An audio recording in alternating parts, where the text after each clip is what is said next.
Even when you feel low, you can still go. Even when you feel slow, you can still go. Even when there's no hope, you can still go. I never answer to no, man, I still go. Go, go, go, go, go, go, go, go, go, go, go, go, yo, go, go, go. Hustle hard, hustle every single day. I'll be making moves till I'm buried in my grave. To the Good morning, guys. I know I had a viewer send me like a lot of coffee, but I saw this bad boy at the store yesterday and I'm like, it's probably gonna taste like crap, but I'm still gonna try it. So we got the Hostess Snowballs Ice Latte. They had this one and Ding Dongs. Grabbed one of each. I'll drink something called Ding Dongs. I'm not scared. It's got the button, so we're going to get that pop. It don't smell good. Yeah, that's not great, guys. Not at all.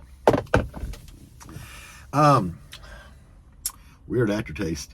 It leaves a lot to be desired, and I guess it does taste like the icing off of the snowballs with that little bit of coconut in them. Whatever. Yeah, I could have done without that. I probably wasted money. Ugh. But anyway, we do have a video subject for today. Oh. Mids and highs. Somebody asked about, I guess, doing like big door builds or whatever with a bunch of mids and highs. So yeah, let's get into this discussion. Okay, here we go. Oh yeah, this thing, birthday cake air freshener, smells like old tobacco. So doing a bunch of mids and highs, especially if you have different size mids and tweeters, horns, you know, stuff like that. There's two ways to do it, really. Your amplifiers usually have a high pass filter in them. So you can use the high pass filter in your amplifier you're going to run them with, or you can use the DSP. I prefer the DSP method. Using the crossovers in your amplifiers will work.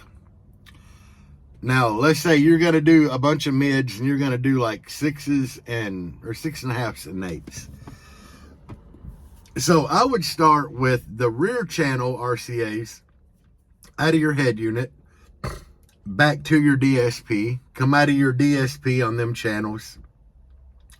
And you know, you have your crossover point for your 6.5s and your crossover point for your 8s. That's the best way to do it, is with the DSP. But, and you know, you're going to need to cross over to 6.5s different than the 8s. The 8s, I'm going to assume, are going to play lower than the 6.5. So to get better sound quality, you kind of need to do different crossovers. So I wouldn't even use the same channels on the amps. You know, if you got a 4-channel or 2 different amps, whatever, but like run your 8s here and run your 6.5s here, and then do the low or the high pass filter and the amplifier. Try to cross it over accordingly for what you're running on it. If you have a DSP, it's a little easier because you can take them channels out, go into the amplifier, put the amplifier on just no filter, straight through, and use your crossover on the DSP. Set your crossover frequency for the 8, set it for the 6.5s. You're golden. But it can be done with amplifiers. So, I said I would use my rear out of the head unit and run it to a cock box that runs to the amplifier if you're not using a DSP. And then do your crossovers on your DSP or your, you know, the amplifier. I just got confused there. If you're not using DSP, use the cock box to split the RCA signal to the 2 different amps or the 4-channel amp with different crossovers for, say, 6.5s and mids. If you're using all the same size speaker, it ain't gonna matter a whole lot, as long as they're the same speaker. You know, if you're running all 8s, but half of them are mid bass, you're gonna treat it the same way you would with 2 different size speakers, because you're gonna have 2 different frequencies that you need to cross over at. Now, that would leave the rest of your stuff, you know, your horns and your tweeters. I'd use the front channel out of the head unit, running back to the DSP, and do it the same way as you did the 6s and the 8s. Either use two different amplifiers or halves of a 4 channel, which I did, and set your crossover points.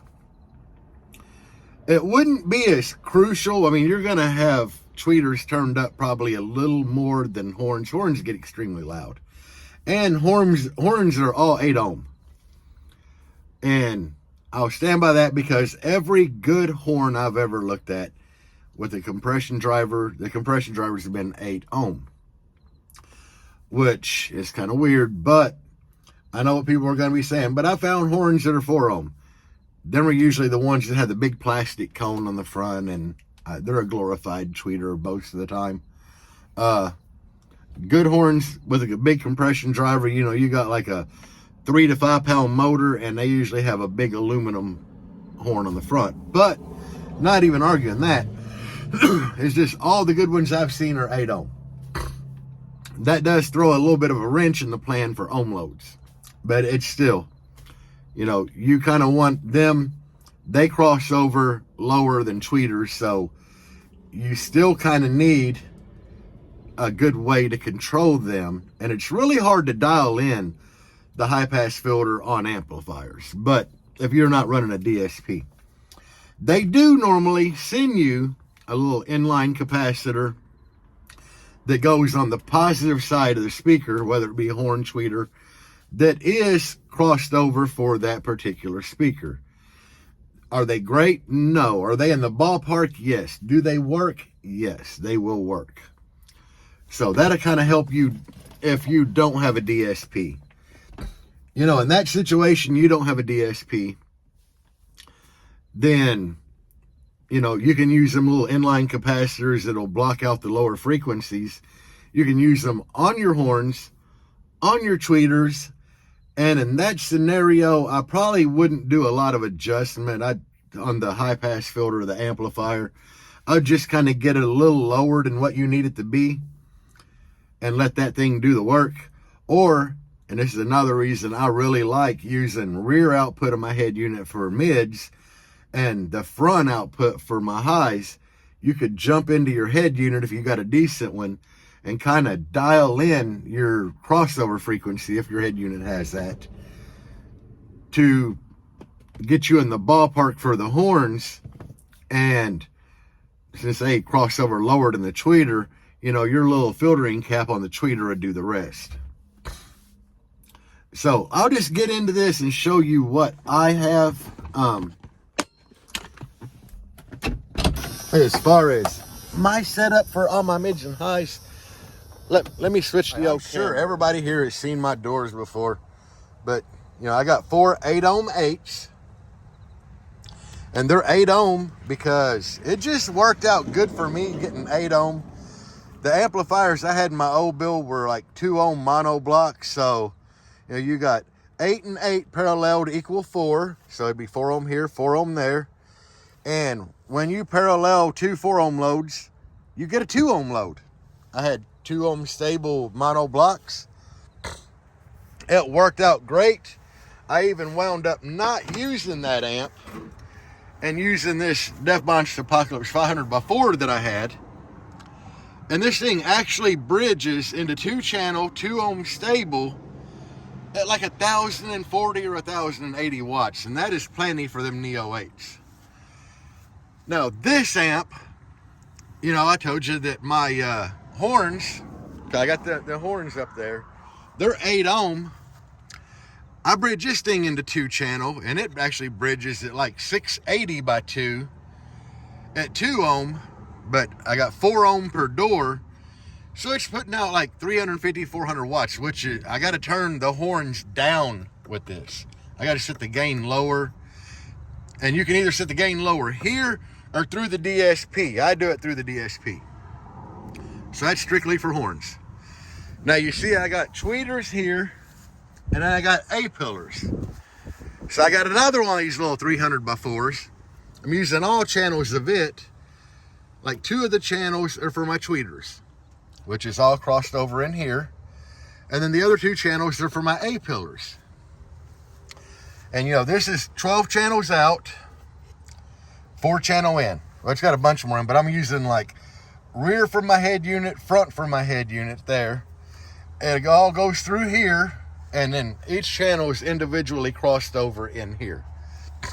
A DSP will save you a lot of time and energy. There is a cable that goes from here to the DSP to adjust like volume. I had it used at one time, but not in this current build. And I just haven't broke my 2-way tape there. But that's pretty much it. I mean, it's pretty simple.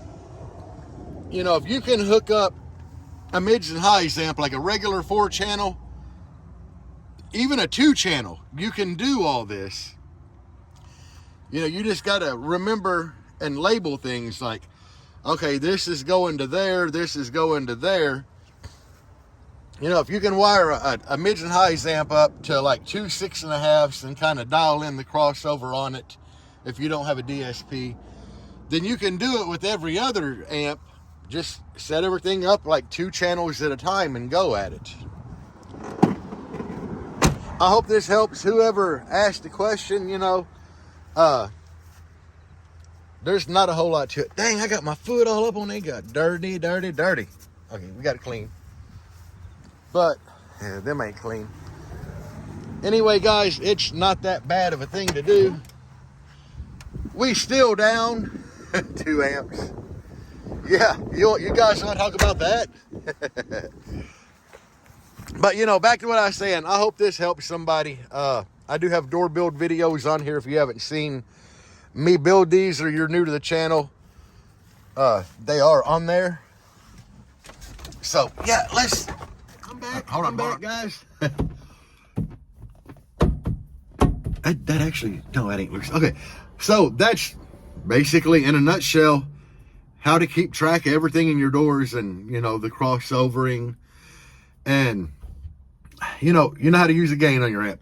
If you're not using a DSP where you can control each channel volume, you have to get back there. Like after you set your gains clean, listen to it at the volume, the max volume you'd listen to it, or demo or whatever, and say your tweeters are like way overpowering the tweeter gain. Back it down a little bit. I mean, you know it's clean on high, so it's still gonna be clean. You turn it down, but just turn down what needs turned down. And if you're doing your frequency crossover, you know, using the amplifier crossover filtering, it's going to be a little tricky to dial in, but it might take you a little while, but I'm sure a little bit of adjustment in time, you'll get it going where you need it.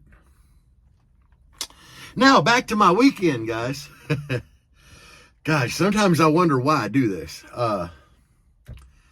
You know, it all started out the gate with this build. I was down an alternator. And thanks to all the guys on my Patreon, I got an alternator coming. And then, you know, last weekend, I smoked 2 amps in here. I was a little bummed out, but, you know, it ain't, I mean, it is what it is, guys. You know, it happens. And then yesterday, you know, we sent a sub in the wife's build. And somebody was making the comment that the Synergies, you know, are rated higher than the G2s and ain't handling the power. The other 3 are handling it fine. That particular subwoofer, I believe, just from like pushing down on it, I could feel coil rub. So when you have coil rub, you have coil rub. I'm just gonna throw it out there. Almost all subs are made in China. Your beloved Defbonks, China. The majority of your Sundowns, China. We all know Scar's China. we all know G2 come from a Chinese, warehouse or a manufacturing plant also. Almost all subs do. DD Audio, we all know they're laying 700 Redline series. That's all China. I'm not sure about like their 9,000, 9,500s. I'm pretty sure China. Anymore, I believe that almost all sub companies are China. Like FI, they do build in-house Chinese parts. That's just the nature of the game. Almost all subs are coming from China. Now, with that being said, them guys screw up over there. I mean, they don't have real strict regulations on anything. So, it's not going to be uncommon to have a subwoofer that's kind of bad out of the box. Them subs don't have a lot of playtime on them. I mean, we've had them in the wife's Blazer for like 6 months, but they only been to one show, and she only played them a handful of times for videos before that. And coil rub, it takes a while to rub through, but something has shifted in there. And I just believe that when it was put together, the coil might not have been 100% like lined up. It happens. Even if you use a shim, and I showed you in my reconing video on here, somebody had shimmed a sub and they put a recone in it, and they got real sloppy, because you can shim it straight. When you glue that spider down, if you put your clamps on sloppily to push it one way, then when you pull the shim out, everything's going to shift over, because spider is what holds everything true. That's why, you kind of need to glue the spider landing and gently just push the spider down on it. Take your fingers and pat it down. Make sure it's got a lot of the CA glue on there, and then clamp from each side to try to keep it straight. But it happens, guys. So do I think that the G2 subs are better than the Synergy? I mean, I don't know. I can't really make a call on that. I love the G2s for in here. I haven't tried G2s in the wife's build. I haven't tried Synergies in here, so I don't know. They were both being very impressive. But I think that, honestly, it was just a issue with, improper, like, spider installation, shimming, because it really felt like coil rub. Now, if I pulled a thing apart and the coil slinkied in there and I can't see any signs of rubbing, it'd be a different story. Right now, I think it's coil rub. But why do I keep doing this, guys?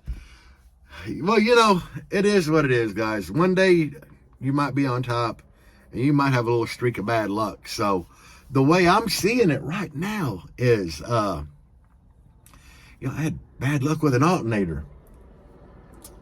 Bad luck with a couple amplifiers. Bad luck with a sub in the wife's build. I'm due for a streak of good luck. That's where I'm at right now. I'm due for some good luck. So, I'm just going to sit back, wait, and enjoy the sunshine to hit me. Yeah, probably not. It probably ain't going to work out that way. I mean, I'm due for it, but is it going to work that way? Probably not.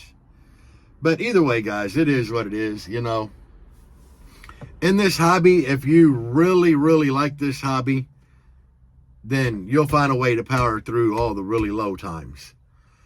And if, you show up to the hobby, something bad happens a couple times, and you dip out, then you probably wasn't very passionate about the hobby. You were just testing the waters. I'm pretty damn passionate about the hobby. I've been doing this, this time around. I've been doing it for quite a while.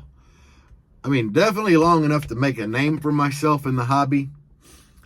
And I've been sticking with it, through the good times and the bad times. That's just what it's about. It's like that with anything in life. Anything you do in life, you're going to have like highs and lows. And you just got to ride them out. We talked to Kurt, the owner of Synergy, yesterday. And he's pretty sure he has a recone that he's going to check and let us know, I think today. He thinks he has a recone. So if he does, we'll have that bad boy coming and we'll drop it in. If not, then for, because I can't afford one of them subs right now. Not with winter here. But if not, I'm going to throw the 4 G2 teams in the wife's Blazer. So either way, she's going to be slamming and jamming at the old Ruckus show. So it is what it is, guys. You know, we just got to power through it sometimes. And I know there's somebody out there right now watching this video that's going through a bad slump like I am. And keep your head up, ride it through, it'll pass. And just like me, you're probably due for some good luck. But anyway, guys, I appreciate all y'all watching this video. I hope you learned something. Yeah, probably not. But if you did, awesome. It was the best explanation I could give on how to wire doors up, you know, and even through my A-pillars in there. Because, you know, at the end of the day, if you can wire some mids up to a 2-channel lamp, you just keep rolling with that over and over again for different speakers. But anyway, peace out, guys. And as always, bass on. Ain't